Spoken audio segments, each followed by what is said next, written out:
Bom, então vamos lá. Nesse vídeo eu vou fazer um react e vou comentar sobre o vídeo Os erros da teoria da hipergamia, que o canal Projeto Conselho postou aí uns dias atrás, dia 24 de outubro. Eu vou comentar sobre alguns erros que eu acho que ele cometeu aqui. Na verdade são mais equívocos, né? Porque ele tem uma visão sobre o que significa a hipergamia, que para mim está um pouco errado. Ele acaba usando um conceito um pouco simplório do que significa e vai tentar demonstrar, né, que a hipergamia é algo falso ou que a mulher não se comporta exatamente dessa forma. Vamos rodar o vídeo aí, que eu vou pausando nas partes que eu acho que são relevantes, porque aí vai ficar mais fácil de entender. Vamos lá então. Tem um mito na comunidade, rapaziada. A de que a hipergamia feminina ela é absoluta.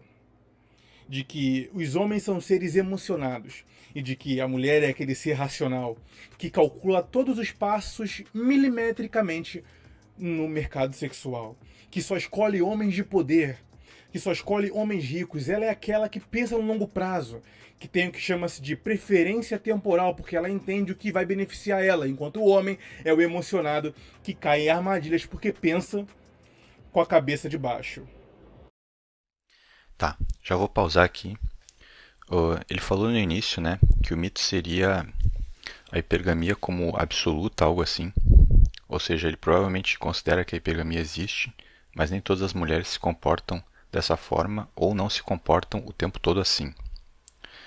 Mas o problema mesmo aqui é que, de acordo com ele, né, a teoria da hipergamia diz que a mulher tem um comportamento mais racional e o homem seria mais emocional na hora de escolher o seu parceiro.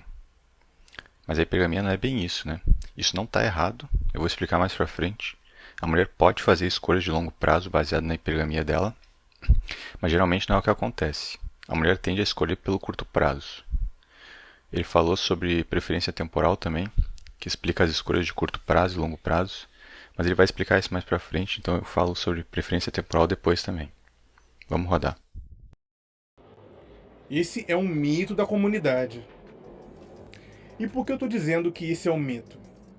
Porque esse mito entra em contradição com outro aspecto do profano feminino, que são mulheres que acabam sendo emocionadas demais, confundem características de provisão com fortes emoções e acabam caindo em armadilhas que o próprio instinto dela a colocou. Por exemplo, indo em festa de bacana, vendendo parte da sua sexualidade por um ingresso numa lancha, num iate ou numa festinha privada, são, aspas aqui, tá? Usadas no mercado sexual, né? Por esses caras. E assim que acha que vai ser assumida, o cara, por identificar de longe a armadilha, mete o pé. Aquela briga de ver quem é mais esperto que quem. Aquele negócio, né? Todo dia sai um malandro e um otário na rua. O mais otário é que se ferra. Se a hipergamia fosse algo tão racionalizante, frio, calculista, onde nenhum homem fora do padrão tivesse chance, não haveria, por exemplo, mulheres que são iludidas aí, né, pela ideia das fortes emoções com homens que estão à margem da sociedade, que são os caras perigosões aí, que dão pinta de malandro, de bandido, enfim, o cara que dá pinote na rua. Tá, o que acontece, né? Para ele, a hipergamia feminina é a característica que a mulher tem ou teria de selecionar de forma racional o melhor macho para se vincular e se reproduzir, né? Na verdade, cara, a hipergamia não faz parte da ação racional da mulher, né? A hipergamia é o instinto da mulher. Aqui está o principal problema, na minha opinião, né? Ele está usando uma definição de hipergamia como sendo a estratégia racional e consciente da mulher de escolher o melhor parceiro possível. Mas a hipergamia é uma característica explicada pela psicologia evolutiva. É a tendência da mulher de selecionar o melhor homem que, de acordo com ela, aumentaria a probabilidade de sucesso reprodutivo. Ela vai escolher a melhor opção dentro do ambiente em que ela se encontra. Essa ação, né, essa escolha, muitas vezes não é racional, não é estratégico como ele está querendo colocar aqui. Na verdade, é uma característica evolutiva. não está associado com a inteligência, com a instrução formal ou com a cultura que a mulher está inserida. Isso é um mecanismo que ela adquiriu e que sobreviveu ao longo do tempo. E ela adquiriu onde esse mecanismo de seleção, né? Durante a evolução humana, a evolução da espécie. Então a hipergamia teria se desenvolvido lá nas sociedades primitivas, no Paleolítico, quando os seres humanos não tinham uma linguagem, uma comunicação complexa, não tinham muita inteligência também. Ou seja, as ações eram ditadas principalmente pelo instinto de sobrevivência, né?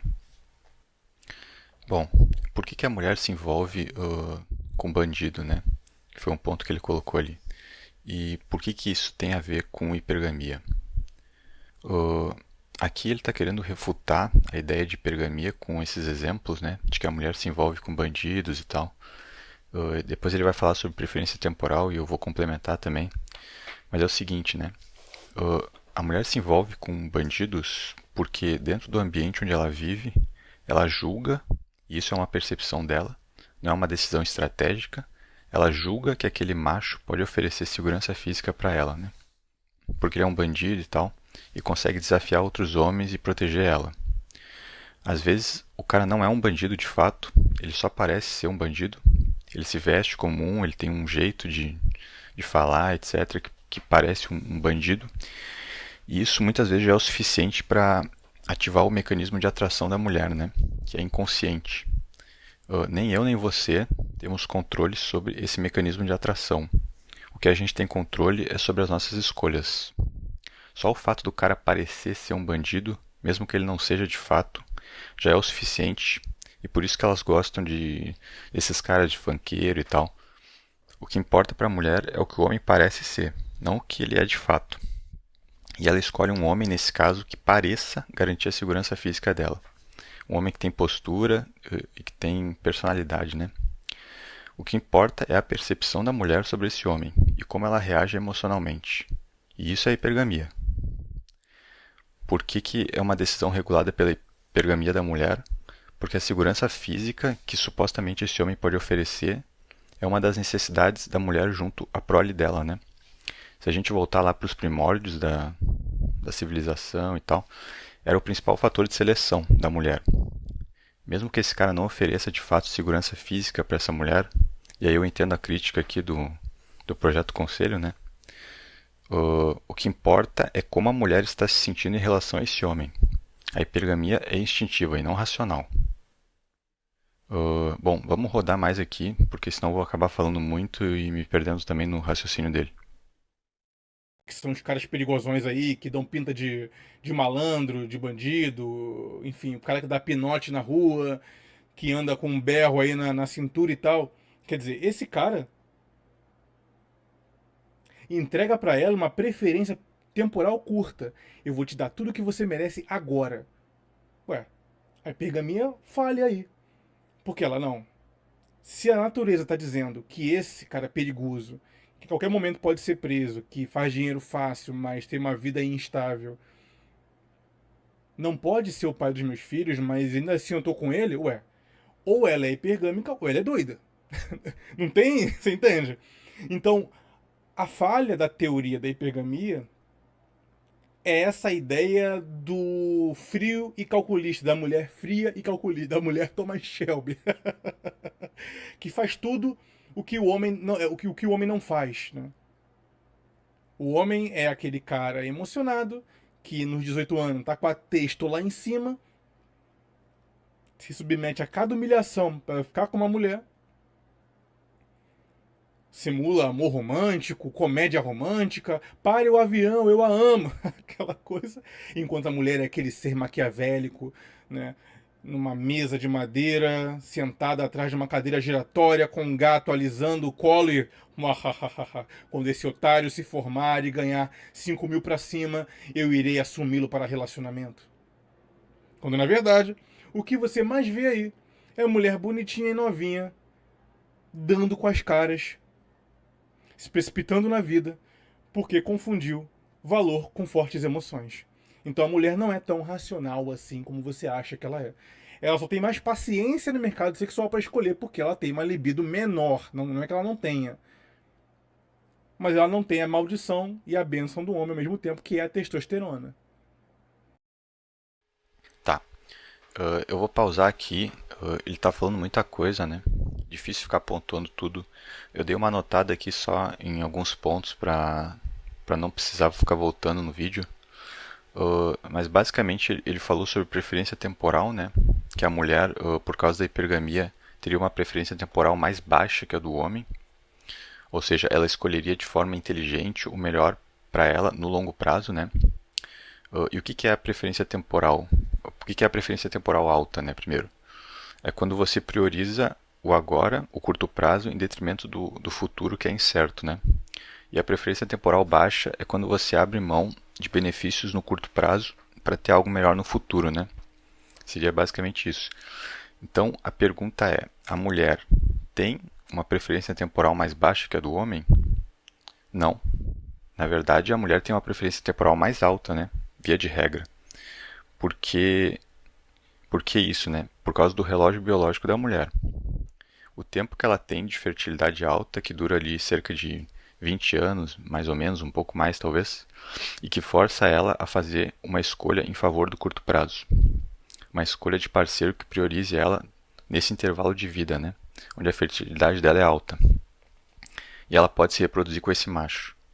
Então, ao mesmo tempo que a mulher é seletiva por causa da hipergamia, para caçar o melhor macho possível, ela também precisa agir rápido, né? Então, essa ideia de que a mulher é estratégica e toma decisões de longo prazo não é verdade. Via de regra, não é verdade, né? Tanto é que muitas vezes a mulher precisa do macho ali para proteger ela quando ela está mais vulnerável. Quando ela está grávida, por exemplo, ou quando a criança recém-nasceu. Nesse caso, nesse momento, né, é que a mulher sente a maior necessidade do macho protetor e provedor. Depois que a criança cresce, essa necessidade vai diminuindo com o tempo. Portanto, a hipergamia não falha ao explicar por que mulheres escolhem bandidos, cafajestes, etc. Porque para a mulher o curto prazo é mais importante, né? Quando se fala de parceiro sexual. Ela precisa do macho principalmente quando ela está vulnerável, cuidando da prole. E bom, ele falou também sobre a libido do homem, né? Que o homem é emocionado e toma decisões precipitadas por causa da libido dele. Sim, isso é verdade.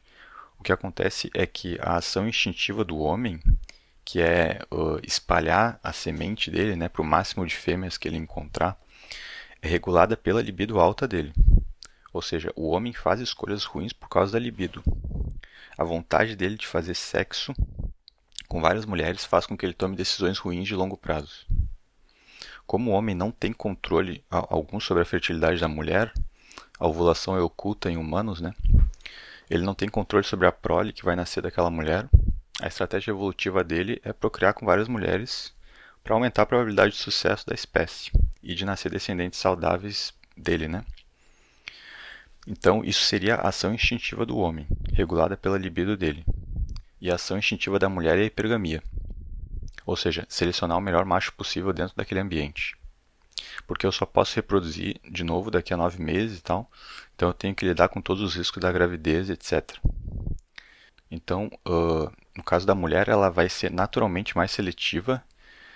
É assim que a mulher age e é assim que funciona a hipergamia. Não é uma ação racional. No longo prazo, tanto a libido do homem quanto a hipergamia da mulher acabam levando a decisões ruins, porque a monogamia do casamento não se sustenta dentro dessas estratégias de seleção natural, né? Bom, tem um outro ponto também que eu queria colocar, que é o seguinte. Se a gente considerar que a hipergamia é uma característica adquirida por meio da seleção natural e da evolução, e nas sociedades primitivas a mulher não tinha como selecionar homens com poder aquisitivo, com patrimônio, etc. Porque não existia isso, né? Não existia economia complexa, não existia acúmulo de patrimônio. Então, a hipergamia se desenvolveu em um ambiente diferente, né? Quando a mulher investe em um homem baseado no potencial dele, de acumulação, de capital, de ser um bom pai, etc., ela não está escolhendo pela hipergamia. Na verdade, dentro da civilização e fora da barbárie, né, as mulheres casavam com homens de classe social mais alta, não por causa da hipergamia, até porque esses casamentos eram arranjados pelos pais da menina. Então, quem tomava a melhor decisão de longo prazo para aquela menina era o pai dela, né? Pelos casamentos arranjados, com dote e tal, e não ela. Percebe a contradição? O casamento com a classe social mais alta nada tem a ver com a hipergamia, porque esses casamentos eram contratos de homem para homem, do marido com o pai da menina, ou seja, uma decisão do pai, né? Se a hipergamia é uma característica da escolha da mulher, ela teria escolhido naturalmente esses homens de classe social mais alta, e não o pai dela, entende? Foi necessária a construção do patriarcado para que a civilização se mantivesse sustentável, porque se dependesse da mulher, a hipergamia continuaria sendo a regra de seleção de parceiros, que era como acontecia nas sociedades primitivas e na barbárie, né? Bom, vamos seguir aqui o vídeo, que eu tenho mais um ponto para colocar depois. Então ela para, dá um passo para trás e... Qual é desse cara? Vou deixar ele chegar mais, me mostrar mais valor. Mas chega uma hora que isso tem o teto. E uma hora ela acaba se debruçando sobre esse cara e arriscando. E é nisso que ela às vezes acaba se extrapolando. Tanto que hoje você, com um olhar crítico nosso aqui, que construímos ao longo de anos aqui, na nossa comunidade, olha para esse tipo de mulher novinha, por exemplo, o que a galera brinca chamando de GBR, né? GBR, rapaziada, é um termo pejorativo que uma galera aí de classe média alta usa para mulheres que entram de baixa renda, que entram em iates ou em festas privadas de homens com condição para ficar postando ali que tá num ambiente deslumbrante e tudo mais. Ego, ego, ego, ego, emoção, emoção, emoção. Achando que vai conseguir alguma coisa ali de homem com condição. Você vendo essa mulher nesse meio, você fala, cara, que mulher iludida, velho. Esses caras vão fazer gato e sapato dela, esgarçar a última gota que ela tem de juventude e beleza. E quando ela acha que tá sendo mais esperta que esses caras vão jogá-la para fora desses ambientes aí gourmetizados. Porque você é um homem mais desperto, mais crítico, vê isso de longe. Ué, cadê o frio e calculismo da mulher que está selecionando pela biologia um possível pai dos filhos dela, que está impresso no DNA dela, onde só os mais aptos se reproduzem e os caras de baixo valor? Ué, tem muito cara que, apesar de não ter valor material e de provisão, compensa com lábia e entrega emocional, fazendo um contexto em que a mina vira uma mulher blue pill. Boca aberta. Nossa, então ele vai me dar família, filhos. Nossa, como ele é isso e aquilo. Tá. Aqui ele vai começar a falar um pouco de outras coisas que não é necessariamente o meu ponto aqui, né? Assim, ele tá certo em vários aspectos aqui, né? O problema mesmo é achar que a hipergamia é ação racional, consciente, de longo prazo, e não é. É o instinto da mulher. Eu queria fazer uma observação para finalizar esse react também, né? Que é o seguinte: nem todas as escolhas de parceiro sexual que a mulher faz são reguladas pela hipergamia. A mulher também tem libido alta, só que isso ocorre somente ali uma vez por mês, né? Que é o período fértil da mulher. Então a mulher pode ter um comportamento de caçar homens para sexo também, dependendo da situação. Quando se fala de sexo somente como uma necessidade fisiológica, né? Nem sempre a hipergamia vai explicar as escolhas dessa mulher. Então ela pode ali se envolver com um cara, dar para um cara que é um nerd, é um cara baixinho, é um cara que teoricamente tem um valor sexual menor, né? Simplesmente, às vezes o cara também tem uma lábia, né? Sobre conquistar ela, mas isso é porque ela tem a necessidade fisiológica do sexo e ela está buscando algo casual ali, ela está meio desesperada e tal. Já quando se fala de relacionamento, né? Aquele homem que a mulher quer se reproduzir, que ela quer dividir a genética dela, aí sim a hipergamia entra em jogo e explica sim a maior parte das escolhas da mulher, beleza? Quando ela quer se reproduzir de fato. Aí a hipergamia é o principal fator de seleção da mulher. É o que explica as escolhas da mulher. Beleza? Bom, é isso que é basicamente isso que eu queria comentar, que eu queria falar. Eu acho que no geral os pontos dele estão certos, mas ele considerar a hipergamia como ação racional é um equívoco, tá? Não é uma ação racional. É uma ação do instinto da mulher. E justamente por isso que ela toma decisões ruins, na maioria das vezes. A partir dali, a partir dos 6 minutos e pouco, ele vai começar a falar de outras coisas que não são necessariamente hipergamia. Então, basicamente, é o que eu queria discutir até aqui, até esse ponto do vídeo. Explicar o que eu acho que está equivocado, né? Comenta aí o que você achou do vídeo dele, da minha explicação também. Dá um like aí, se inscreve no canal também. E até a próxima.